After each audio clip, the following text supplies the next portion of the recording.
अगर आप जानना चाहते हैं कि क्लास 12 के बाद आईएएस ऑफिसर कैसे बने तो दोस्तों इस वीडियो में आपको सब कुछ पूरे डिटेल में स्टेप बाय स्टेप मैं बताने वाला हूं। अगर आप इस वीडियो को पूरा अंत तक देख लेते हैं तो दोस्तों आपके मन में एक भी डाउट नहीं रहेगा। तो चलो सबसे पहले मैं आपको बता देता हूं कि इस वीडियो में हम लोग क्या क्या जानेंगे। इस वीडियो में हम लोग जानेंगे कि आईएएस बनने के लिए कौन सा सब्जेक्ट पढ़ना होता है, कितने परसेंटेज मार्क होने चाहिए, किस क्लास तक आपको पढ़ाई करनी पड़ेगी, किस तरीके से आपका एग्ज़ाम होगा, एग्ज़ाम पैटर्न क्या होगा, सिलेक्शन प्रोसेस, अगर आप सिलेक्ट हो जाते हैं तो किस तरीके से आपकी ट्रेनिंग होगी, सैलरी कितनी मिलेगी और साथ में आपको क्या क्या फैसिलिटी मिलेगी। कहने का मतलब कि इससे related A to Z information आपको इस वीडियो में मिलने वाली है। तो दोस्तों इस वीडियो को पूरा अंत तक जरूर देखिएगा। मेरा नाम अंश पाठक है, आप देख रहे हैं यूट्यूब चैनल अंश स्टडी वाला।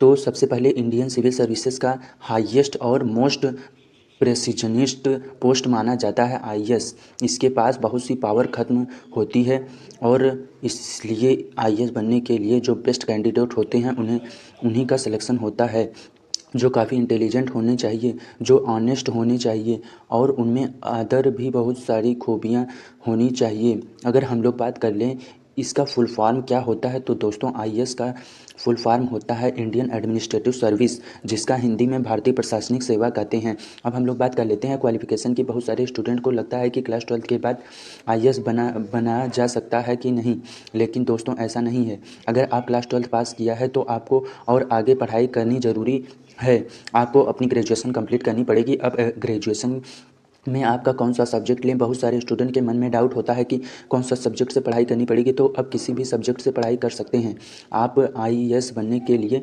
बस आपकी ग्रेजुएशन कंप्लीट होनी चाहिए। अपने ग्रेजुएशन में कौन सी डिग्री की है उससे फ़र्क नहीं पड़ता। अब ये BCom BSc BA BCom BSc degree course कर सकते हैं आप, बड़ी आई हो सकते हैं। तो देखो तो इसमें आईएएस बनने के लिए एज लिमिट थोड़ी सी वेरी करती है। आपको बताता हूँ, अगर आप लोग जनरल कैटेगरी की बात कर लें तो इस आईएएस बनने के लिए आपकी जो मिनिमम एज लिमिट है 21 वर्ष से ले होनी चाहिए, यानी कि 21 ईयर। और जो आपकी मैक्सिमम एज होनी चाहिए दोस्तों 32 साल होनी चाहिए। वहीं पे अगर आप रिजर्व कैटेगरी से बिलोंग करते हैं, अगर आप ओबीसी से आते हैं तो जो आपकी मैक्सिमम एज लिमिट है वह दोस्तों हो जाएगी 35, यानी कि 35 ईयर। वहीं पे अगर आप एससी एसटी कैटेगरी से बिलोंग करते हैं आपकी मैक्सिमम एज लिमिट हो जाएगी 37 ईयर। कहने का मतलब कि ओबीसी को 3 साल और एससी एसटी को 5 साल की छूट दी जाती है।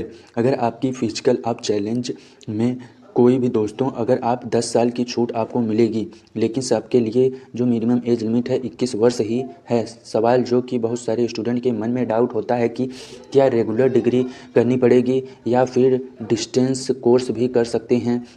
किसी भी तरीके से अपनी ग्रेजुएशन की नहीं हो कोई फ़र्क नहीं पड़ेगा। एग्ज़ाम के बारे में कि आईएएस बनने के लिए कौन सा एग्ज़ाम देना पड़ेगा, तो देखो गाइज, आईएएस अगर आपको बनना है तो दोस्तों आपको यूपीएससी सीएससी का एग्ज़ाम देना पड़ेगा, यानी यूपीएससी सिविल सर्विसेज एग्ज़ाम। इस एग्ज़ाम को यूपीएससी कंडक्ट कराती है। यह एग्ज़ाम हर 1 साल होता है। इस एग्ज़ाम में सबसे पहले आपको ऑनलाइन अप्लाई करना पड़ेगा, उसके बाद एक निश्चित डेट को जाकर आपको एग्ज़ाम देना पड़ेगा। इस एग्ज़ाम में बेसिकली 3 स्टेज होते हैं। पहले होता है प्रीलिम्स, दूसरा होता है मेंस, तीसरा होता है उसके बाद आपका होता है इंटरव्यू। अगर आप इस बैंड को तो दोस्तों इन तीनों को आपको क्लियर करना पड़ेगा, ना सिर्फ क्लियर करना पड़ेगा, तीनों में आपकी अच्छी रैंक लानी होगी, बहुत अच्छे नंबर लाने होंगे। क्योंकि सीएससी यूपीएससी सीएससी का जो एग्ज़ाम होता है इसमें जो टॉप रैंकर्स होते हैं उनको इसकी पोस्ट मिलती है, आईएएस की पोस्ट उन्हीं को मिलती है। उसके बाद वाले को आईपीएस की पोस्ट मिलती है और उसके बाद अदर पोस्ट होती है। आपकी रैंक के अकॉर्डिंग आपको पोस्ट मिलती है। इसलिए आईएएस बनने आसान नहीं होता है। आपको बहुत कड़ी मेहनत तरीके से और अच्छी तरीके से पढ़ाई करनी पड़ेगी, बहुत अच्छी तरीके से मेहनत करनी पड़ेगी। आइए अब हम लोग जान लेते हैं यूपीएससी सीएससी का जो एग्ज़ाम पैटर्न होता है उसके बारे में। जैसे कि मैंने बोला इसमें 3 स्टेज होते हैं। पहले उत्तर प्रीलिम्स जिसको प्रारंभिक परीक्षा बोलते हैं, दूसरा मेंस जिसको मुख्य परीक्षा बोलते हैं, और थर्ड नंबर पे होते हैं इंटरव्यू। अगर हम लोग प्रीलिम्स की बात करें इसमें बेसिकली दोस्तों 2 पेपर होते हैं। एक पहले होते हैं जनरल स्टडी का मतलब, और जो दूसरा होता है उसको सी सेट बोलते हैं। इसमें आपको जनरल स्टडीज़ में ये 200 मार्क्स का होता है और इसमें आपको 2 घंटे का समय मिलता है। वहीं पर अगर हम लोग बात कर लें, हम लोग सी सेट की बात करें लें तो इसमें आपको 80 क्वेश्चन होते हैं और इसमें 2 घंटे का समय मिलता है। इसकी भी जो टोटल मार्किंग है 200 होती है। और जनरल स्टडीज़ SC ST ये दोनों ऑब्जेक्टिव टाइप क्वेश्चन होते हैं। अगर आप प्रीलिम अच्छे तरीके से क्लियर कर लेते हैं तो दोस्तों आप मेंस के लिए एलिजिबल हो जाते हैं। मेंस पर आपकी टोटल 9 पेपर होते हैं, जिसमें से 7 पेपर होते हैं उससे आपकी मेरिट डिसाइड की जाती है। और जो 2 पेपर अगर आप मेंस भी अच्छी तरीके से क्लियर कर लेते हैं तो दोस्तों आप इंटरव्यू के लिए एलिजिबल हो जाते हैं। इंटरव्यू 275 नंबर का होता है। अगर आप इंटरव्यू भी अच्छी तरीके से क्लियर कर लेते हैं तो जो फाइनल सिगरेट मेरिट बनेगी उसमें आपके मेंस के नंबर और इंटरव्यू के नंबर को मिलाकर फाइनल मेरिट लिस्ट लाई जाएगी। और उसके बाद अगर आप क्वालिफाई करते हैं तो दोस्तों बधाई हो, आप आईएएस बन जाते हैं। उसके बाद आपका डॉक्यूमेंट वेरिफिकेशन होगा, मेडिकल टेस्ट होगा और बेसिकली ब्लू टेस्ट चेक किया जाता है, आपकी आई वगैरह चेक की जाती है, देखा जाता है कि आपको कोई प्रॉब्लम तो नहीं है। अब फिजिकल मेडिकल पूरी तरीके से फिट हैं या नहीं, मेडिकल टेस्ट में बेसिकली ये होता है। डॉक्यूमेंट वेरिफिकेशन में भी होता है, उसमें ये चेक किया जाता है कि जो आपने ऑनलाइन फॉर्म भरते समय जो अपनी डिटेल डाली थी वो परफेक्ट है, वो सही है, तो आपने कुछ गलत तो नहीं दिया था। अपनी जो नंबर वगैरह डाला है, अभी जो भी आपने पर्सनल डिटेल डाली है वह सब कुछ मैच किया जाता है।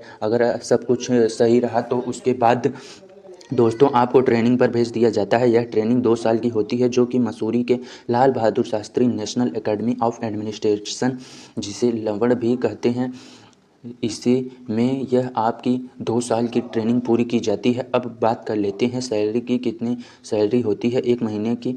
एक आईएएस ऑफिसर की जो सैलरी होती है 56,100 रुपये से लेकर 2.5 लाख रुपए तक हो सकती है। ये डिपेंड करता है कि आपने कितना एक्सपीरियंस, और स्टार्टिंग में सैलरी थोड़ी सी कम होती है और जैसे जैसे टाइम बीतता जाता है दोस्तों आपकी सैलरी काफ़ी हद तक बढ़ जाती है।